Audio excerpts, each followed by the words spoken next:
di rafetlu seen ànd ak télévision Futur Média mbokk yeeg xarit ñuy seetaan xibaaru diggu bëccëg gi li ci gën a fës Abdoul Mbaye jëwriñ bu njëkk bu Sénégal dina def déclaration politique générale am du samay wax Moustapha Niasse njiitu pencum ndawi réew ma moo ko xamle pencum ndawi réew moomee xëy di taxawal fukki commission ak benn sunu naataango Chérif Diamane fa teewal dina si indi ay leeral ab accident bu metti am ca unité 15 bu Parcelles Assainies démb ci guddi benn doomu aadama génn ci àdduna ab camion daal lañu ne bu amul ay frein mooy ndijee joojee ca Abidjan way fipp ya xëy songu ab camp bu nekk ca Cocody benn nit faatu ca ñeneen am ca ay gaañu gaañu waa l'armée ba ne boo sàgganul ñenn ca waa camp boobee dafa am ñu ànd ak way fipp yooyee li ci yenn kaay la ñuy jeexalee taxirlu leen ñu yaatal ko.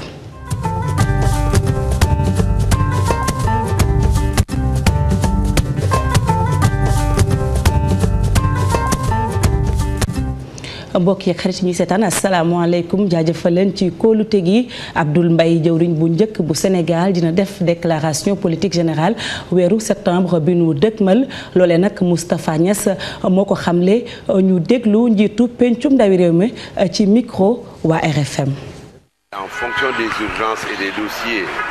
mi ngi aju ci dossiers yu urgent yi ak dossiers yi nga xam ne mënta xaar ñu def ci session extraordinaire ci ndoxteel weeru septembre bi dinañu amal ab session extraordinaire buñ ci jugee ñeenti fan gannaaw bi ñu defaat ko ngir mën a waajal li nga xamante ne ji moo di fukk ak benn commission technique yi ñu war a teg fi mu nekk ni sax député yi ñu ngi ci salle bi ci suuf ngir di xool ana kon nan la ñuy taxawalee lii di commission interne yi ci biir assemblée nationale. xam nga date boobee nga xam ne ci la premier ministre bu Sénégal war a def déclaration politique générale loolu des ko war a waxtaane déggoo ko mu dox diggam ak moom PM ak njiitu réew mi ci boo ko defee nag njiitu réew mi comme ni ngeen ko xamee mu convoqué assemblée nationale ci ab décret président bi moom it consulté groupe yi ak bureau yi nga xam ne ñoo nekk ci assemblée bu ko defee ñu soog a taxawal date ngir premier ministre mën a ñëw def déclaration politique générale am. Comme vous le savez, et le président de l'Assemblée nationale qui, avant de donner l'avis de l'Assemblée, consulte les groupes et le bureau de l'Assemblée. mu nekkoon nag kookee nga xam ne moom mooy Moustapha Niasse di njiitu pencum ndawi réew ma sax la ñuy dem fekki fa Chérif Dia foofee nag tey dañoo xëy di taxawal fukki commission ak benn Chérif maa ngi lay nuyu. fay naa la soxla si. waaw Chérif liggéey ba fu mu yam jamono ji ndax jàppandi na wala ñu ngi ci ba léegi. ma ne nii may wax ak yow ba léegi mbir mi commencé gudd li ko waral mooy ñi nga xamante ni ñoom ñooy majorité présidentielle di waa opposition bi bokk ci benn bokk yaakaar ñoom daal ñooy lëloo seen biir di dugg ko génn ci couloir yi xam naa dañuy waxtaan ngir commission yi naka lañ ciy jubóog léegi. leen rek lan nemmeeku mooy ñi nga xamante ni ñoo nekk ci opposition bi rawatina waa PDS gis nañ fi ay ñoom maître Souleymane Ndéné Ndiaye nekkoon fi premier ministre ay Modou Diagne Fada ak ñeneen ay ñoom Djiboka ñooñu daal ñoom rek 10 heures ba léegi ñoom ñoo nekk ci biir hémicycle maanaam fi nga xamante ni fi la débat yi war a amee ñu ngi leen gis sax ñu ngi waxtaan seen biir lan lan nar a def est-ce que buñ liggéey ba ci kanam gisuñ ñi nga xamante ni ñooy waa pouvoir bi duñ boycotté maanaam gedd dem seen yoon loolu daal lan njort fii fi nga xamante ni moom mooy assemblée nationale parce que ba léegi nii mooy wax ak yow waa pouvoir bi ñëwagun ndem sax président assemblée nationale moom mi ngi fi ñoom ñëpp ñëw nañ wante egsegun fi nga xamante ni mooy ci biir hémicycle bi mbir yi war a amee ñoom ñi ngi seen bureau yi commission yeeg yeneen député yi nga xamante ni seen lim boo ko xoolee ñoom waa pouvoir bi toll na ci 119 député di téeméer ak fukk ak juróom-ñeenti député boo ci boolee ñeneen ñi nga xamante ni ay non inscrits la noonu wala tamit ñoom ca élection ya danoo beroon seen liste yi bopp wante danoo ñëw daal di rax ci ñi nga xamante ni ñoom ñooy pouvoir bi loolu daal soxna Fatim moo fi amagum assemblée nationale xam nga ñoom dañ ne woon sax assemblée nationale rupture lañ bëgg wante li ñu gis daal du rupture ndaxte coppite amu ci ndax bu fekkente ni doona woo nit ñi ci 10 heures ñuy xaar ba léegi gars yi dama ko dikk te ku ne xamoon ne semaine bële passé lan daal di sampoon bureau bi ba nga xamante ni sax kii di Moustapha Niasse xamle woon na ni ci altine tey jii daal lan war a dajee ngir samp li nga xamante ni moom mooy commission technique yi lim bi toll ci fukki commission ak benn loolu daal moom moo fi amagum ba léegi nag gars yi ñu ngi xaar xëy na waa opposition bi lan la nar a def loolu daal ñu ngi leen di xool ba xam Modou Diagne Fada mi jiite groupe parlementaire PDS moom mi ngi dugg ak a génne di lijjanti ay kayit xam naa ci loolu la nekk xëy na bu génnee dina communiquer ay naataangoom naka la nar a def bu fekkente ni gisuñ ñu nekk ci pouvoir bi ndax ñu ngi leen di xaar ci 10 heures ba léegi soxla si. mu nekkoon suñu natango Chérif Dia mu doon àddoo fële ca pencum ndawi réew ma ñu koy jaajëfal ci leeral yi foofu sax la ñuy des ndax Modou Diagne Fada mi mu tudd dafa jàpp ne ñàkk a def déclaration politique générale ay weer gannaaw ba ñu ko tabbee jëwriñ bu njëkk Abdoul Mbaye dafa jalgati yoon kii nag di Serigne Mbaye Thiam di ko tontu ne Modou Diagne Fada na xool li charte yi exécutif ak législatif tënk te bañ a xool ci règlement intérieur bu pencum ndawi réew ma di assemblée nationale. dañ ci dellu si waat ci suñu yeneen i xibaar leneen ci wàllu xibaar ab accident bu mitti am foofee ci unité 15 bu Parcelles Assainies ni ki démb ba fukki waxtu ak benn toftale ñeent fukki minute ak juróom benn doomu Adama daal di ci ñàkk bakkanam keneen am ci ay gaañu gaañu mu mel ni sax am na benn l'école bu nekkoon ca wet ga benn salle de classe camion boobee daf koo daane ndax dañu ne camion ba dafa amul ay frein moo tax mu daal di andi jooje Adia Talla Yaya Diallo ci ay leexal. camion ba ci biiru classe ci école xelu mag muy lu yéeme benn nit ñàkk ci bakkanam laata oto bi di yegg ci kanamu tabax bi mu daaneel. oto bi mu ngi jógee côté bale di ñëw bu dee camion bi mais am na beneen oto bu doon ñëw jàkkaaroo moom oto bu ñuul la léegi benn chauffeur bi nekk ci biir oto bi moo ne ko arrière mu arrière di ñëw léegi ñu jékki-jékki tuuti am na benn gardien ni fi gis ko muy cëpp benn ki ko wax ne ko arrière benn emprunté la gis ko muy cëpp mun ko amul frein mun ko déedéet rek mu ni daw leen affaire oto bi amul frein moom sax jot naa jël benn xeer sànni ko ci pour bari ko mais oto bi daf koo sànniwaat daa sànniwaat xeer bi léegi mu daw ñun ñëpp ñun ñu après ci lañ topp ci ginnaaw oto bi naan daw leen amul frein mais fii puisque Mbatal la oto bi dafa jékki-jékki gën a gaaw mënuñu koo gisat ñun jiitu nañu oto bi jiitu nañu ci kanam à l'instant que ñuy jàdd fekk nañ ko mu daal di dugg ci miir bi ñu ñëwee di xool noonu lañ gis wàcc ci suuf. ginnaaw bi sapeur pompier yi yóbbee néew bi ci morgue og yi la ki doon dawal oto bi feeñ ak ay gaañu gaañu tabax bi tamit biñ ko xaymaa yàqu-yàqu yi am na solo. ñu yegg si fii 9h47 ñu commencé suñu opération à 9h48 donc ci biir opération yooyu la ñu ràññee benn xale bu góor bu ci ñàkk bakkanam ñu yóbbu ko hôpital bu Grand Yoff am na kenn koo xamee ne moo doon dawal oto bi mu ngi dugg ci benn taxi boo xamee ne mu ngi nekk presque à 600 mètres ci fi nga xamee ne foofu la accident bi xewee. am na ay gaañu gaañu ci loxo ak ci kanam bi noonu la ñu def ci saasi oo benn ambulance mu jël ko yóbbu ko. accident bi xew ci unité 15 dafa daal di yokku ci yu bari ci yu xewoon te camion yee ko waraloon muy fàttali rekk fagaru ak kaaraange ci yoon wi. Adia Talla jëppal 2 ñoom dañoo xëy démb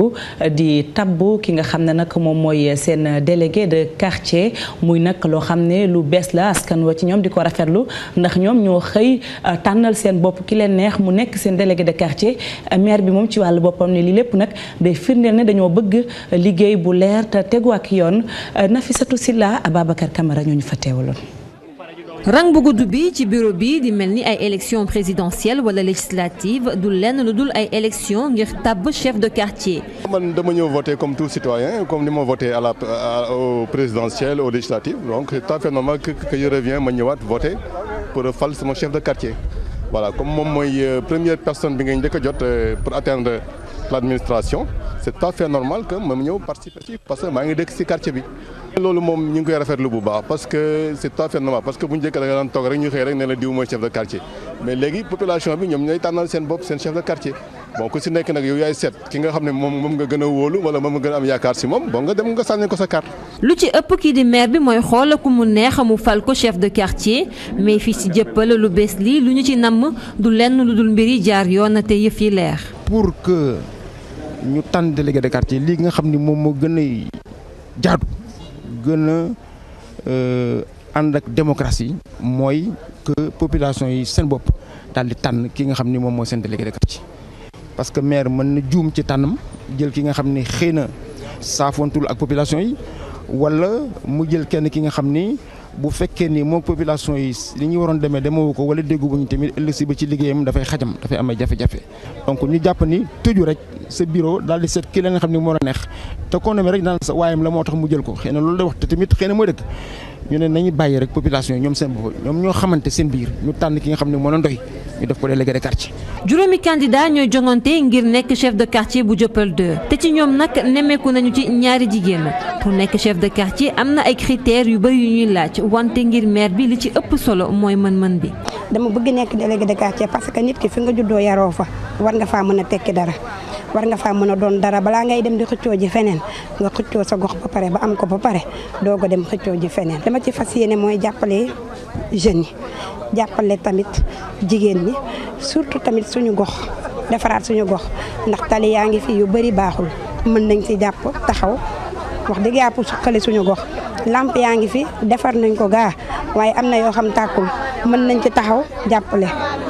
suñu gox suqaliwaat ko égout yaa ngi fi di tuuru fu mu toll yooyu yëpp tamit war nañ ci mën a taxaw daal. délégué de quartier mooy ki ñuy njëkk jot laata maire bi wala sax député bi mu war nag askan wi tànnal boppam ki mu wóolu te itam mu doon exemple ngir yeneen maire yi nga xamante ne coow leeg xëccoo bi dafa bëri. ñu koy jaajëfal moom Nafissatou Sylla bërëb yi nga xam ne gàncax ga da daan yokku seen taar bareetuñ ñu fa daan feexloo di ko ñaawlu ñu ne nag bu fekkee ni gàncax gi naatatul toppatoo ba ca war moom moo amul.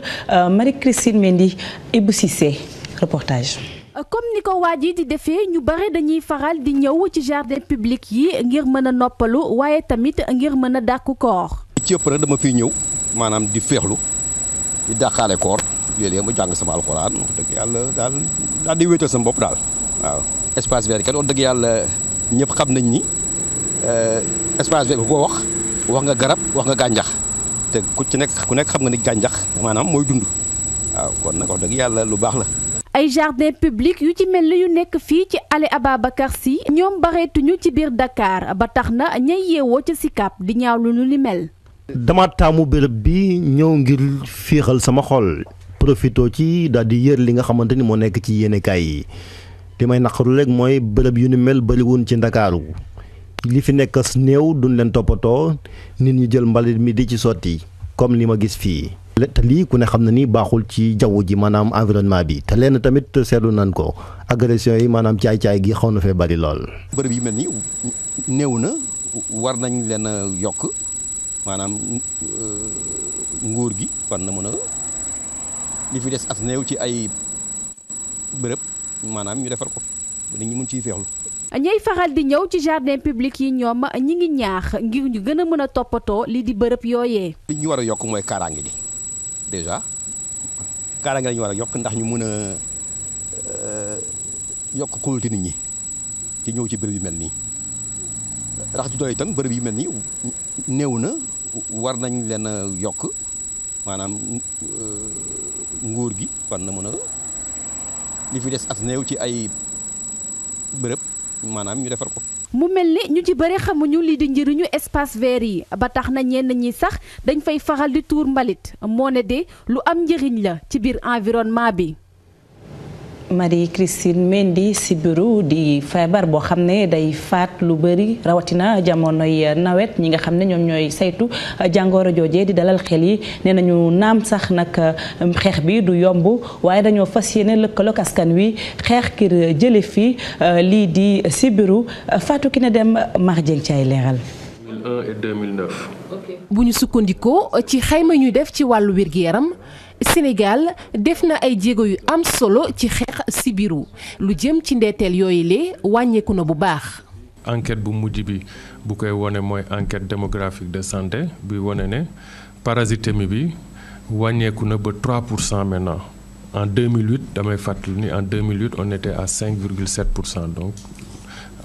2010 bi on est à 3% donc wone na ne mi ngi wàññeeku bu baax a baax te soo xoolee ñun ñuy faj ci biir l'hôpital yi gis nañ ne avant y a de cela fukki at ñuy ñëw ci sunuy structure palu moo ci doon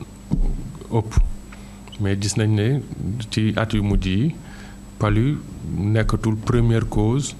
ñuy ñëw ci structure yi donc wane na ne wàññeeku na lu baax a baax. yi jéego nag taxul ñi ngànk programme bi xeex jàngoroy sibiru ci Sénégal jàpp ni am nañu ndam ndax war nañu gën a dooleel seen taxawaay ngir mbëbët yi ñuy yuurtu duppeeku OMD ñu mën koo jot ci noonu it sàkku nañu ci askan wi ñu dugal seen loxo bu baax ci xeex sibiru. waa service d'hygiène tamit ñu ngi def lutte antilarvaire maanaam di pomper dëkk bi di pomper foo xam ne ndox daf fee taa pour que yoo bi mën bañ a reproduire. ñu ngi ñaax nit ñi te gis nañ ne sensibilisation bi par la presse par d'autres types de moyens de communication tax na ba nit ñi gën nañu yeewu ci sibiru xam nañ ne du lu tuuti te ñu ngi gën a fagaru pour que véritablement sibiru bi bañ a di lor nit ñi lu bari. ngir gën a mën a xeex jàngoroy sibiru faaw ñu dooleel fegu gi ci loolee sax programme bi fas na yéene joxe ay sànke yu ñu nàndal ci diiwaanu Sénégal yépp loolee ñu xayma ko ci 2 millions juróom-ñaari téeméer. Fatou Kiné Deme ñu koy jaajëfal ñi yëngu ci mbayum soble mer ba futtu lu ko waral ñu ne nguurug Sénégal dafa jël ab dogal daal di tax nag ñi nga xam ne ñoom lañu ñooy bay soble fële ca biti réew mën a yegsi fii ñu ne nag soble soosé di jóge bitim réew di ñëw dana saxal seenub liggéey li nag di wane ne nguurug Sénégal joxuloo gëdd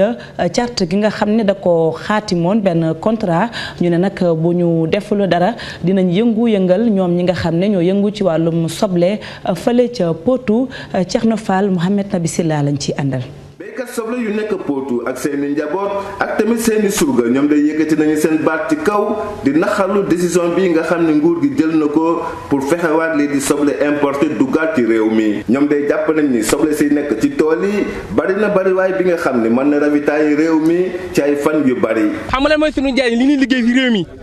ñu waa réew mi di si tedd ñu jaay ko pour bu baax ku liggéey mën a am. demuñu fenn demuñu ci taaro bi demuñu ci taax yi lu dul fii suuf si am ñu leen mbay lu dul roose ñu ngi koy laajte lépp même président comité rural ba ci Macky Sall ñun ñu dimbali li ñuy liggéey ñu mën ci am dara bi ñuy liggéey ni ñaa ngi tëdd seen lal di naan seen glace ay 11h minuit ñuy départ nekk ci tool yi di roose lu ne mën nañoo arrivé xooleen soble bi mi ngi fi ne xas fii ba mois de septembre soble mën na fee nekk bi ñu bay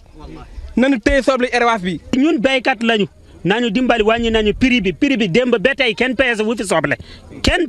soble ariwaas ba nañu ko téye. kii di Moussa Sow di béykatu soble bokk tamit ci interprofessionnel bu soble si moom day jàppale ni nguur gi bu wéyalee décision bi deful lenn lu dul wor leen ci ay kaddu yi nga xam ne déggoo woon nañ ko ci lu jëm ci njaayum soble local bi. parce que gouvernement bu fekkee dañuy wax ak moom di signé ak ñoom ay accord suñu demee ñaari fan ñett ñu violé loolu fu mu jëm mooy taal réew mi parce que premier ministre déplacé ñëw fii ak ministère yëpp gom loolu ñun dañuy jaay ba 31 août ñu violé ko loolu lu naqareel ba ci kanamu yàlla. yaakaar bi ñu amoon ci Macky Sall ak gouvernement Macky Sall suñu yaakaar tas na. ngir fexe nag bi nguur gi deltu ginnaaw ci décision boobu nga xam ne jël na ko ñii di béykat soble yu nekk Potou seeni surga ak tamit seeni njaboot ñoom day fas yéene nañu barrer route nationale numéro 2. mu nekkoon Ibrahima Khalil Sène ca Louga mu demaloon ñu defal ñu ab gëstu bu yaatu ci ñi nga xam ne ñoom ñooy mbay ci soble fële ca Potou Daouda Dia lay wuyoo moom nag mooy premier questeur bu pencum ndawi réew ma moom nag mi ngi am lu toll ci 4 fukki at ak benn rakk la ci Arouna Dia doon benn ci borom alal yi nga xam ne dañu doon jàppali président Macky Sall ci jongante palup njiitu réew bu Sénégal Fatima Ba Ababacar Camara. biñ ko falee premier questeur ci assemblée nationale bett na ñu bëri ndaxte Daouda Dia kenn xamu ko ci langue politique Sénégal moonte de doomu Wendu Boseyaabe bi nekk ca diwaanu Matam jàpp na ni moom bokk na ci ñi taxawal parti bi di APR. président Macky Sall bu mu amee jafe-jafe ci assemblée bu mu nekkee président assemblée nationale foofu laa décidé jàppale ko ci combat en politique. bu ñu ñëwee nag aussi jàppale nañ ko comme nu mu waree ak comme nu ñu mënee ñun def nañ suñu engagement ci suñu moyen def nañ suñu engagement militant à la base ci terrain bi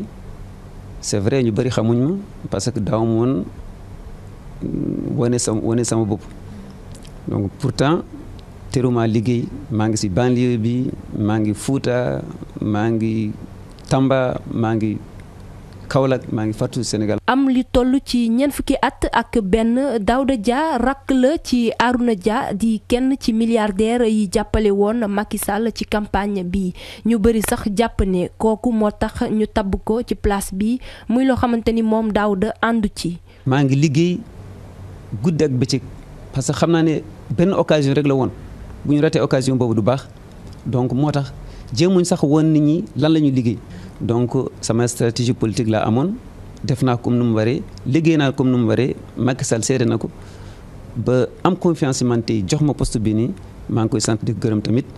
mais du caagin parce que rakki Arouna Dia la non. question nag poste bu am solo la ci assemblée nationale Daouda Dia ne moom xam na li koy xaar. questeur poste bu am solo la bu am maana la waaye poste bu jafe la tamit parce que dafa am administration am finance am politique donc lépp jaxasoo te say naatangoo ngay nekkal ay député ay nit ñu am importance. donc gérer loolu yëpp dina xaw a métti mais incha allah comme ñooñu ñu si gën a bëri samay xarit lañu xamante nañu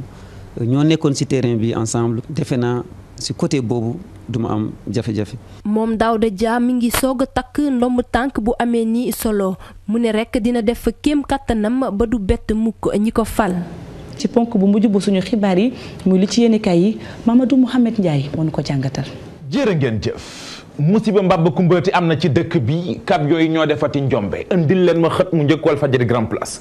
mi ngi benn camion bu amuti frein moo def démb ci guddi musiba mu rëy ca Parcelles Assainies journal bi nañu dafa ñëw rek jabal ci genn ak njaboot gaañ fa kenn fa saasa la daal di faatu observateur ne ko camion boobee ñàkki frein fa mu teere ji moo di ca benn l'école maternelle boo xam ne ma nga ca Parcelles Assainies maire bu Parcelles Assainies Moussa Sy mi ngi xamle ci biir journal bi di observateur nen lii am naam aw tiis la ndax bakkan moom bu rotee rek tiis la waaye nañu sant yàlla ba mu doonee guddi ne boo doon bëccëgu ndara kàmm camion bi li muy fàtt ci doomu aadama dana ëpp benn nit ma des ba léegi ci benn yéenekaay bi mu di observateur xëy dikk ak ñun ci waxtaan wu yaawoo seq na ko ak kii moo di Pape Abdoul Mbaye ñi naan Abdoul Mbaye mooy premier ministre bu Sénégal ci xët mu njëkk journal bi tànnal ñu lenn ci kàddoom benn ca moo di Pape Abdoul Mbaye mi ngi dellu siwaat ci relation diggam ak Macky Sall Pape Abdoul Mbaye mi ngi dellu siwaat ci li tax mag ja di Cheikh Tidiane Mbaye tekki ndombal tànkam ca Sénélec gi mu ne woon PCA ba Pape Abdoul Mbaye di premier ministre bu Sénégal dellu siwaat na ci lan moo tax ñu acc li nga xamante ne ji moo di conseil des ministres ba jëmmi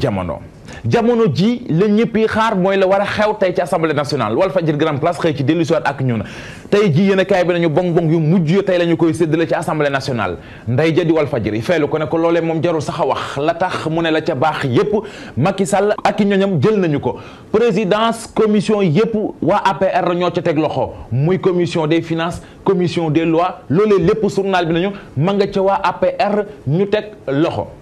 assemblée nationale googee Sud Quotidien moom it xëy fa dikk journal bi dikk ak ñun ci fukk ak ñaareelu législature ya ak ñi nga xam ne député lañu journal bi nañu ñu ca bari ñu bees lañu ñi beesul ci réew bu Sénégal ca nar a bees ca kanamu cour répression enrichissement illicite ñoo ngi ci li xew yéene kay journal bi dikk ak ñun ci lii ci xëtamu njëkk moo di cour répression enrichissement illicite nar naa am bopp yu yees ay sommation yoo xam ne procureur bi fas na ko yónnee fan yi di ñëw ñii la ko fas yónnee yónnee ñan la yéene kaay bi nañu bokk na ci ki nga xam ne moo di maître Madické Niang Thierno Ousmane Sy ak Samuel Sarr ñaar ñi nga xam ne député lañu woon ci assemblée nationale wala bokk kenn ki député kenn ki ministre mu di Ousmane Ngom ak Omar Sarr yéene kaay bi nañu la ñu naan immunité parlementaire di mbaraanum kiir laay mi nga xamante ne ji des leen ko sàngoon léegi tey ñu dindi ko ngir mën leen a atte ñoom ñi nga xam ne ba ñu faloo yàggul ci gàttal daal xalam demoon na bay neex buum nga dagg ñi seeni buum dagg tippit ba ñëpp yëg ko moo di équipe nationale Lionceaux ya nekkoon ci Jeux olympiques yi nga xam ne moo doon am ca Londar mboolem yéen a kaay ñu xëy ndool xëy ci dikkaat journal bii di stade yéen a kaay ne ñu Sénégal génn na ca football boobee Mexique ñoo ko ca génnee ñeenti bal ci ñaar gannaaw ba ñu paree ci prolongation yi fa la match ba mujjee beneen bi yéen a kaay bu ko ca feelu moo di yéen a kaay bi di observateur moom kaddu Aliou Cissé la dikk ak ñun Aliou Cissé di ki nga xam ne moom la ñu toftal ci entraîneur bi mi nga xam ne ci journal bi nañu ñun suñu jëmi bopp muy waa Sénégal ñun ñoo gaañ ñoo daaneel ñoo gañelu suñu bopp Walfadjri ne ko waxal wax ji yéen entraîneur yi ci boppam yéen a rey équipe nationale bu Sénégal ba mu dee Walfadjri sport ne ñu daal fi mu ne lii am na la des rek moo di toog di réccu ak di am ay regret nañu bàyyi football bi kon te xoolee lambu ji andil leen ma xët mu njëkk sunu lambu yéenekaay bi dafa xëy dikk ak ñun ci waxtaan wu yaawoo seq na ko ak Mbaye Guèye ancien Tigre de Fass muy wax ci diggante Modou Lo ak Gris Bordeaux. Mbaye Guèye ne kii di Gris Bordeaux di mbërëm dañu ko mënoon mystiquement maanaam ci wàllu gàllaaj dañ koo jekkoon. Mbaye Guèye Tigre de Fass ba woon yamu ca ndax ci yéenekaay bi mi ngi fay digal Modou Ndaw Tyson ngir na bàyyi làmb bu jël retraite am ndax mbër day sippi waaye dof day sàppi kon Tyson Mbaye Guèye nee na ci sunu làmb nga dem à la retraite bàyyi làmb. ci suufu sunu làmb ba tey ñaari mbër nga ca Tapha Tine borom tax rip Tapha Tine géant Bawol mbooloo moom ñam fay kaañoo moo di Eumeu Sène ak Balla Gaye 2 nee na ñaar rekk mën a am ñu dajeek man baa ñu génn làmb ci Tapha Tine moo ko wax. kenn ka muy waxal di Balla Gaye 2 ma nga ca wet ga waaye moom waxut ak Tapha Tine ka muy waxal moo di Alioune Sarr président bu CNG. dafay jibaloo ne kàddu ne bu ko jaree sax dañuy def année blanche ci làmb ji ngir mën a xoolaat fu ñu teg seen tànk ngir mën a lijjanti yëf yi Balla Gaye 2 Triple Less doomi Double Less tontu na ko jox leen ma tontu li mi nga wax lii la ko tontu ndax moom Alioune Sarr xelam xalaat na mu tëj clinique am bi benn at clinique Alioune Sarr la Balla Gaye 2 tudd jërë ngeen jëf. di ko jaajëfal moom Mamadou Mouhamed Ndiaye jaajëfal leen yéen tamit ci teewlu gi ak kóolute gi mbokk yi xarit yi ñuy seetaan fi la ñu yem ak yéen ci xibaaru diggu bëccëg gi nes tuut allo Londres ici Dakar ak Cheikh Tidiane Diawo dox daje ëllëg incha allah ñu yendoo ak jàmm.